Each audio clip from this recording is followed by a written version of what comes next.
बिस्मिल्लाहिर्रहमानिर्रहीम। Dear students, अस्सलाम वालेकुम। बिस कॉमर्स एकेडमी की तरफ से फैसल रशीद खान आपके सामने हाजिर है। स्टूडेंट्स, लास्ट लेक्चर में मैंने आपको एक ओवरव्यू दिया था फाइनल अकाउंट्स के बारे में कि फाइनल अकाउंट्स को हम किस तरीके से क्लोज करते हैं, कौन कौन सी चीज़ें हमने प्रिपेयर करनी है यहाँ पर। आज का लेक्चर इंशाल्लाह जो होगा वो मेरा मैंने आपको बताया था कि trading profit and loss account से मुतालिक होगा। तो सबसे पहले हम ट्रेडिंग अकाउंट बनाएंगे। ट्रेडिंग अकाउंट कैसे बनाया जाता है? देखिए स्टूडेंट्स, क्वेश्चन मैंने आपको बताया था कि बेसिस लास्ट लेक्चर में बताया था कि ट्रायल बैलेंस को हम बेस बनाते हुए हम अपनी कैलकुलेशन करते हैं। ट्रायल बैलेंस में कंप्लीट इंफॉर्मेशन होती है अकाउंट्स की, तमाम अकाउंट्स की, और उसके मुतालिक हम अपनी जो प्रॉफिट एंड लॉस अकाउंट के रिक्वायर्ड अकाउंट है वो हम वहाँ से पिक करते हैं, उनको आपस में कंपेयर करते हैं और फिर बैलेंस शीट के अकाउंट करते हैं और उनको आपस में मैच करके हम फाइनल रिजल्ट तक पहुँचते हैं। सो हम आज trading profit and loss account से पढ़ेंगे। मैं क्वेश्चन आपके सामने रीड आउट करता है, क्योंकि क्वेश्चन आप सबसे पहले देखेंगे तो उसका सोल्यूशन आपको जब नजर आएगा तो आपको अंडरस्टैंड आप कर सकेंगे और आपको इजीली अंडरस्टैंड होगा कि कैसे इसको सॉल्व किया जाता है। क्वेश्चन में आपको रीड आउट करता हूँ। From the following trial balance of Karim brothers prepare a trading and profit and loss account for the year ended 31st December 2005 and also a balance sheet as on that date। ठीक है, आज के lecture में हम trading profit and loss account पढ़ेंगे और फिर next lecture में आपको मैं बैलेंस शीट से मुतालिक बताऊंगा। सो ट्रेडिंग अकाउंट के मुतालिक पढ़ते हैं। स्टूडेंट, आपके सामने स्क्रीन पर शो हो रहा है ट्रायल बैलेंस। ठीक है, आप ट्रायल बैलेंस को व्यू अच्छे तरीके से करेंगे और फिर आपको समझ आएगी कि हम इसमें से कौन से अकाउंट हमने पिक करना है और वो डेबिट नेचर के हैं या क्रेडिट नेचर के हैं, ये आपने उसको अंडरस्टैंड करना है और आपको वो मालूमात सही तरीके से समझ आएगी। ये ट्रायल बैलेंस दिया हुआ है। ठीक है, सो सबसे पहले जो हम शुरू करते हैं, स्टार्ट करते हैं, वो कंपनी का नेम लिखते हैं।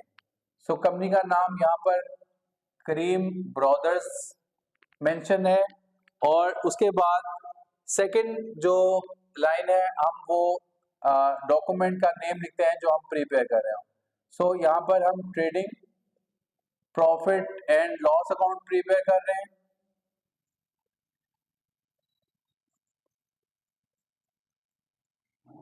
और तीसरी लाइन में हम उसके मुतालिक लिखते हैं कि पीरियड। सो इसमें यहां पर हम हमेशा लिखते हैं फॉर द ईयर एंडेड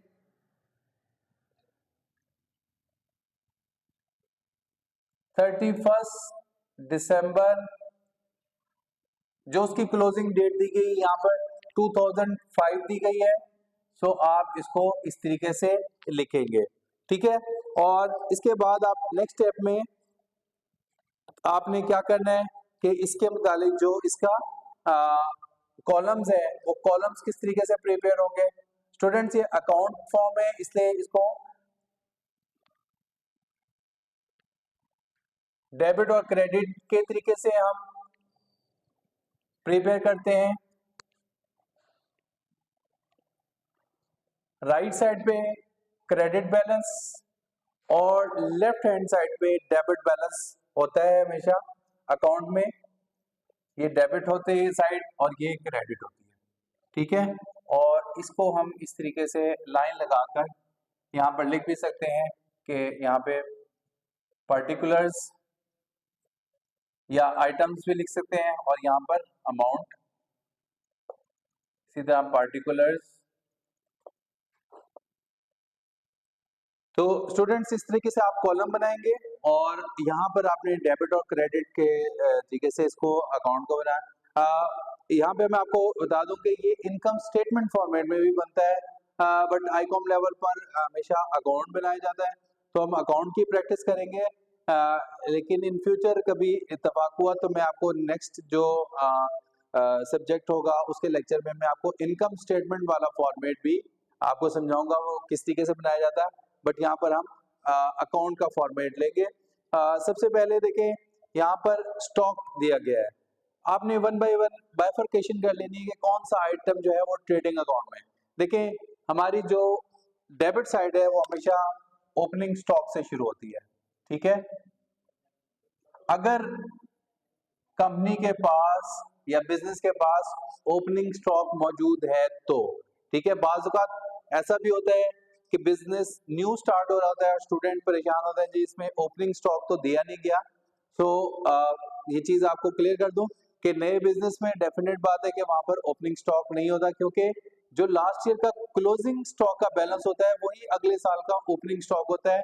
सो अगर बिजनेस न्यूली स्टार्ट है तो फिर वहां पर ओपनिंग स्टॉक का कोई जवाब नहीं है। और सम टाइम ऐसा भी होता है कि प्रीवियस ईयर के एंड में कुछ बैलेंस नहीं बचता, क्लोजिंग स्टॉक का नील होता है, तो फिर उस सूरत में भी ओपनिंग स्टॉक नहीं होगा, लेकिन ऐसा कम कम होता है नॉर्मली, ठीक है। सो जब बिजनेस अपनी रनिंग कंडीशन में होता है तो फिर वहां पर नॉर्मली ओपनिंग स्टॉक हुआ करता है। सो इस क्वेश्चन में 24,200 ओपनिंग स्टॉक मौजूद है, आप राइट साइड पे लिखेंगे, ठीक है। उसके बाद परचेजेस, परचेजेस हमेशा हम डेबिट साइड पे लिखते हैं और आपको ट्रायल बैलेंस में भी डेबिट साइड पे दिया गया है, ठीक है। परचेजेस देखिए, लेकिन यहाँ पर आप परचेजेस लिखने से पहले आप एक नजर कंप्लीट यहाँ पर डालेंगे कि परचेजेस रिटर्न तो नहीं दी गई, जो कि इस क्वेश्चन में मेंशन नहीं है। लेकिन अगर परचेजेस रिटर्न दी जाए तो फिर हम इसको परचेजेस को इनर कॉलम में लिखते हैं और इसमें से परचेजेस रिटर्न माइनस करके फाइनल बैलेंस यहाँ पर लिखा करते हैं। लेकिन इस क्वेश्चन में चूंकि परचेजेस रिटर्न मेंशन नहीं है, सो आप यहाँ पर डायरेक्टली 41,000 इस कॉलम में लिख देंगे, ठीक है। आगे चलें, सेल्स दी गई है। सेल्स स्टूडेंट्स ये रेवेन्यूज, आप मेरा लेक्चर अगर प्रीवियस रिकॉल करेंगे, सो रेवेन्यूज में मैंने आपको सबसे पहले सेल्स कहा था। ट्रेडिंग बिजनेस का जो रेवेन्यू है वो सेल्स से आता है, सो उसका मेन सोर्स है सेल्स, और सेल्स जो है वो क्रेडिट साइड पे लिखी जाती है, ठीक है। सो सेल्स यहाँ पर दी गई है 1,19,600, सो वो आप मेंशन कर देंगे। और इस सेल्स रिटर्न भी आपने इसी तरीके से देखनी है कि अगर सेल्स रिटर्न दी गई है तो फिर इसको यहाँ की बजाय आप यहाँ लिखेंगे और इसमें से सेल्स रिटर्न माइनस करके फाइनल बैलेंस यहाँ पर लिखेंगे, ठीक है। सेल्स के बाद आप जो आइटम आप देखेंगे वो है क्लोजिंग स्टॉक।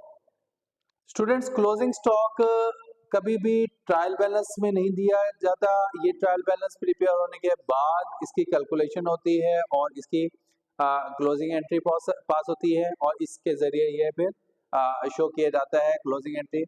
ये एडजस्टिंग एंट्री में दिया जाता है।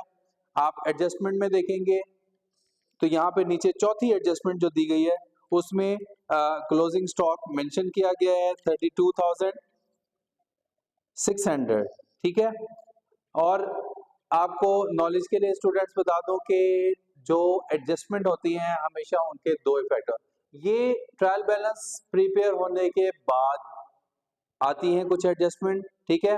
और इनके हमेशा से दो इफेक्ट होते हैं, डेबिट और क्रेडिट, ठीक है। सो क्लोजिंग स्टॉक का क्रेडिट इफेक्ट जो है वो प्रॉफिट एंड लॉस अकाउंट में शो किया जाता है और उसका डेबिट इफेक्ट जो है, यहाँ पे मैं आपकी थोड़ी सी नॉलेज के लिए मैं इसकी एंट्री भी पास कर दूं। इसकी क्लोजिंग एंट्री कैसे पास होती है, क्लोजिंग स्टॉक डेबिट और profit and loss account credit,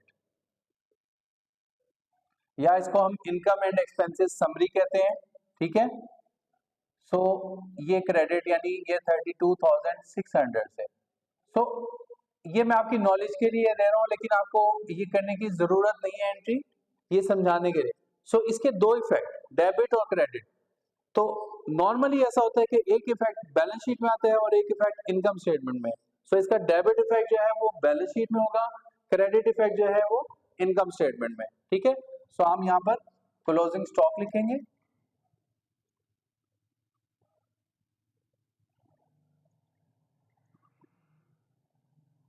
₹32,600। अब आपने जो नेक्स्ट काम करना है इसमें से आपने डायरेक्ट एक्सपेंस देखने हैं। इसके मुताबिक भी मैंने आपको एक्सपेंसेस वाले जो मेरा लेक्चर था उसमें मैंने आपको कोशिश की थी कि मैक्सिमम आपको एक्सपेंसेस बता सकूं। सो डायरेक्ट एक्सपेंसेस मैंने कहा था कि ये प्रोडक्ट से रिलेटेड होते हैं, प्रोडक्ट को सेलिंग पॉइंट से जहां पर उसने यानी जहां पे हमने जाकर परचेज किया वहां से गोदाम तक लाने यानी परचेजर के जो जो गोदाम होता है वहां तक लाने पे जो अखराजात होते हैं वो डायरेक्ट एक्सपेंसेस होते हैं।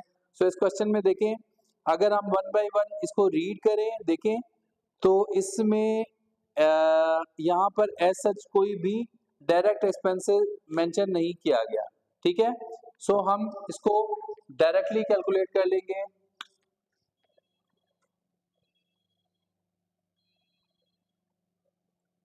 एक लाइन छोड़कर आप इसके नीचे टोटल का कॉलम बनाएंगे और देखेंगे कि डेबिट साइड बड़ी है या क्रेडिट साइड।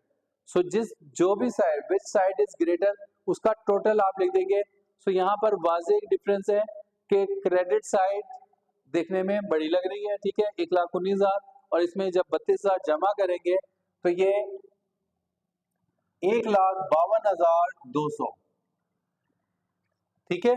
आप इसको अगर टोटल करें, ठीक है, सो इसको इस तरीके से भी कर सकते हैं, कैलकुलेटर पे भी टोटल कर सकते हैं, और अगर आपकी ज़बानी कैलकुलेशन अच्छी है तो आप उस तरीके से कर सकते हैं। यही टोटल आप डेबिट साइड पे भी लिख देंगे और इसमें से इस टोटल में से इन दोनों का पहले आप टोटल करेंगे, ठीक है। सो आप रफ वर्किंग में इसको आप कर सकते हैं कि आप क्रेडिट का टोटल एक साइड पे आप यहाँ वर्किंग में लिख के, सो आप स्टूडेंट्स वर्किंग में आप इस टोटल को लिख के देखिए क्वेश्चन पेपर में जहां पर आप एग्जाम में अगर लिखेंगे तो एक जगह आप वर्किंग का बनाएंगे पेज और वहां पर आप इस कैलकुलेशन को शो कर क्रेडिट साइड का टोटल करके आप यहाँ लिख के और इसमें डेबिट साइड का टोटल जो कि तकरीबन बनता है 65,200,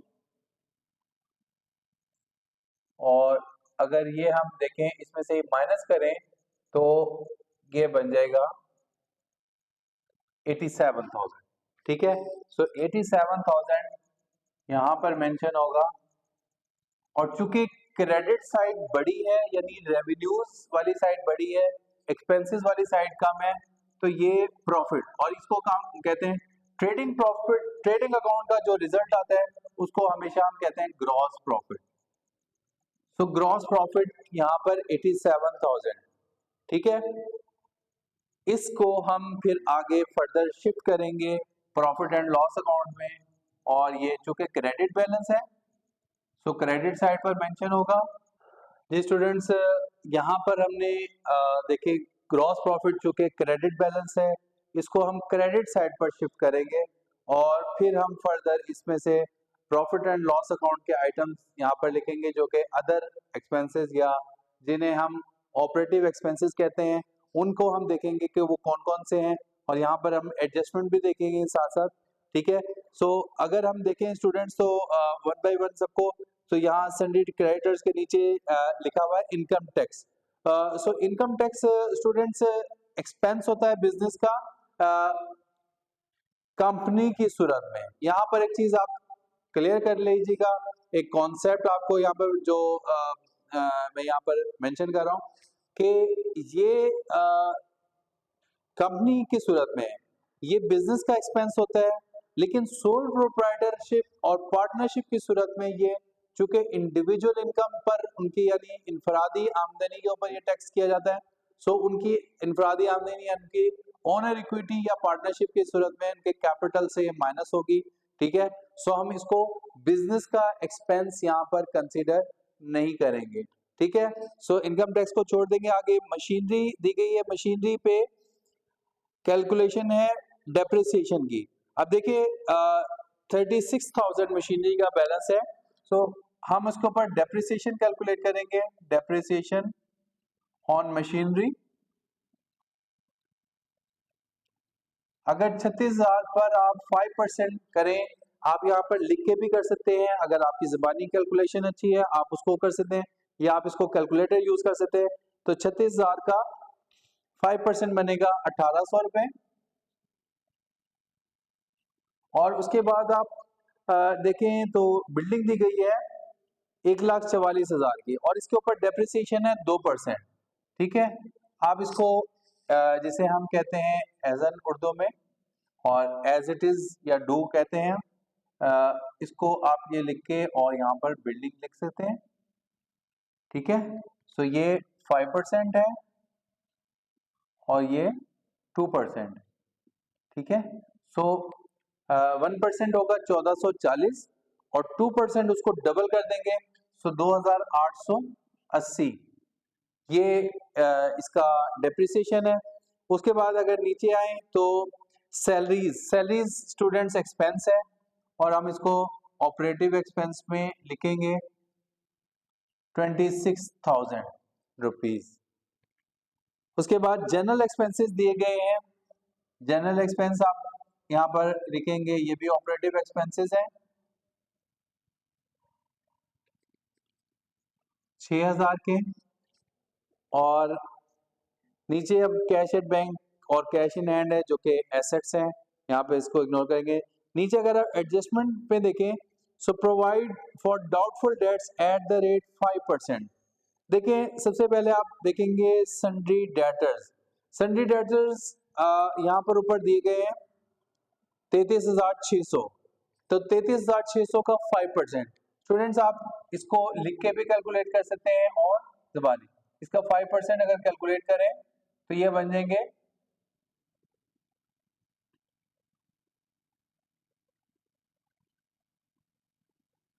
1680, 1680 आप ये लिखेंगे बैड डेट्स।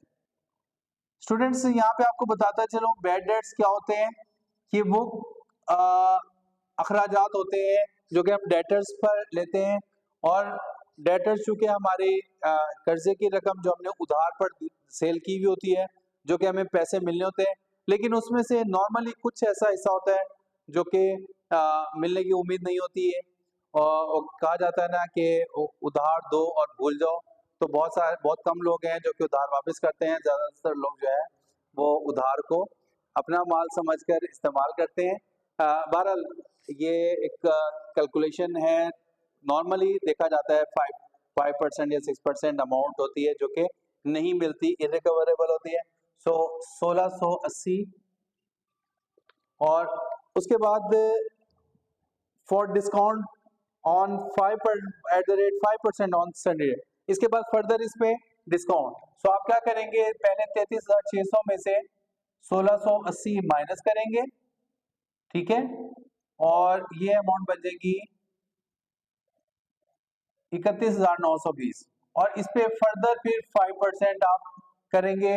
सो आप इसको कैलकुलेटर पे कर सकते हैं इसकी कैलकुलेशन। ठीक है, 31,920 लिख के और इसको 5%, 1,596,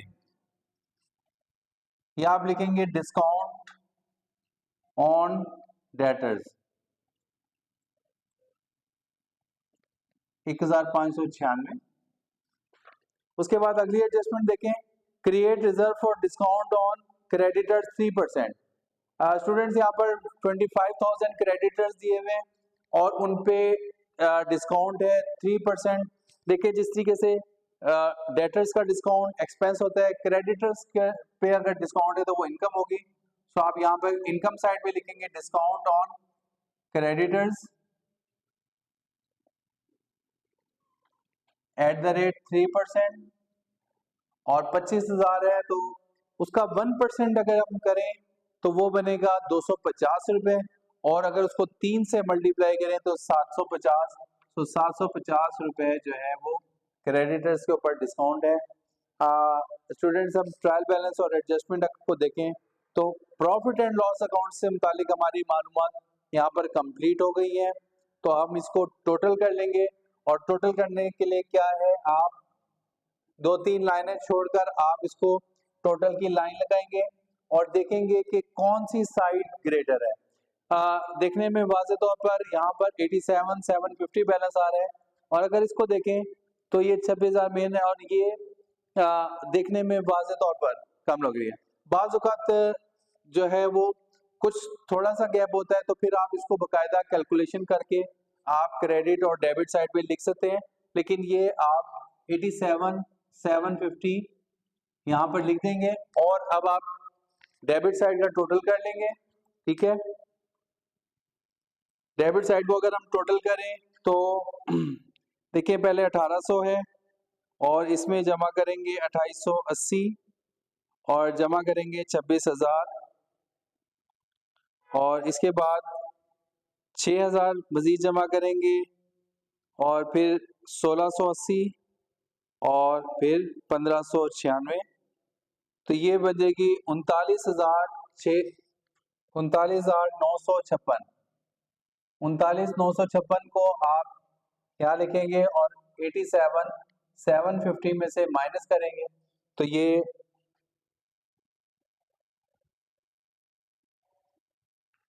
47,794 ये टोटल आएगा। तो आप यहाँ पर 87,750 लिखकर और इसका डिफरेंस 47,794 और ये स्टूडेंट जो रिजल्ट आपका आया है ये नेट प्रॉफिट, यानी तमाम ऑपरेटिव एक्सपेंसेस माइनस करने के बाद जो फाइनल बैलेंस आया है वो है 47,794, यानी ये नेट प्रॉफिट है। स्टूडेंट्स ये हमारा पहला जो सवाल का पहला हिस्सा कंप्लीट हुआ, यानी trading profit and loss account, जिसमें हमने फाइनली पहुंचना था कि बिजनेस ने क्या खोया या क्या पाया, उसने प्रॉफिट अर्न किया या लॉस सफर किया है, लॉस बर्दाश्त किया है। सो लकी इनफ बिजनेस के यहाँ पर उसने प्रॉफिट अर्न किया है, प्रॉफिट जो बिजनेसमैन को ताजगी का एहसास दिलाता है। ठीक है, पहला हिस्सा हमारा कंप्लीट हुआ। नेक्स्ट हमारा बैलेंस शीट से मुतालिक होगा। अगले लेक्चर में मैं आपको बैलेंस शीट बनाना सिखाऊंगा कि बैलेंस शीट कैसे बनती है, कौन कौन सी चीज़ें उसमें लिखी जाती हैं। आज का लेक्चर आपको कैसा लगा, आपके कमेंट्स बताएंगे। ज़्यादा से ज़्यादा इसको वॉच करें, अपने दोस्तों के साथ, अपनी कम्युनिटी के साथ शेयर करें ताकि बहुत सारे लोगों को ये मुफीद मालूमात मिल सकें, स्टूडेंट्स खास तौर पर इससे भरपूर फ़ायदा उठा सकें। आपकी पसंदीदगी का बहुत शुक्रिया।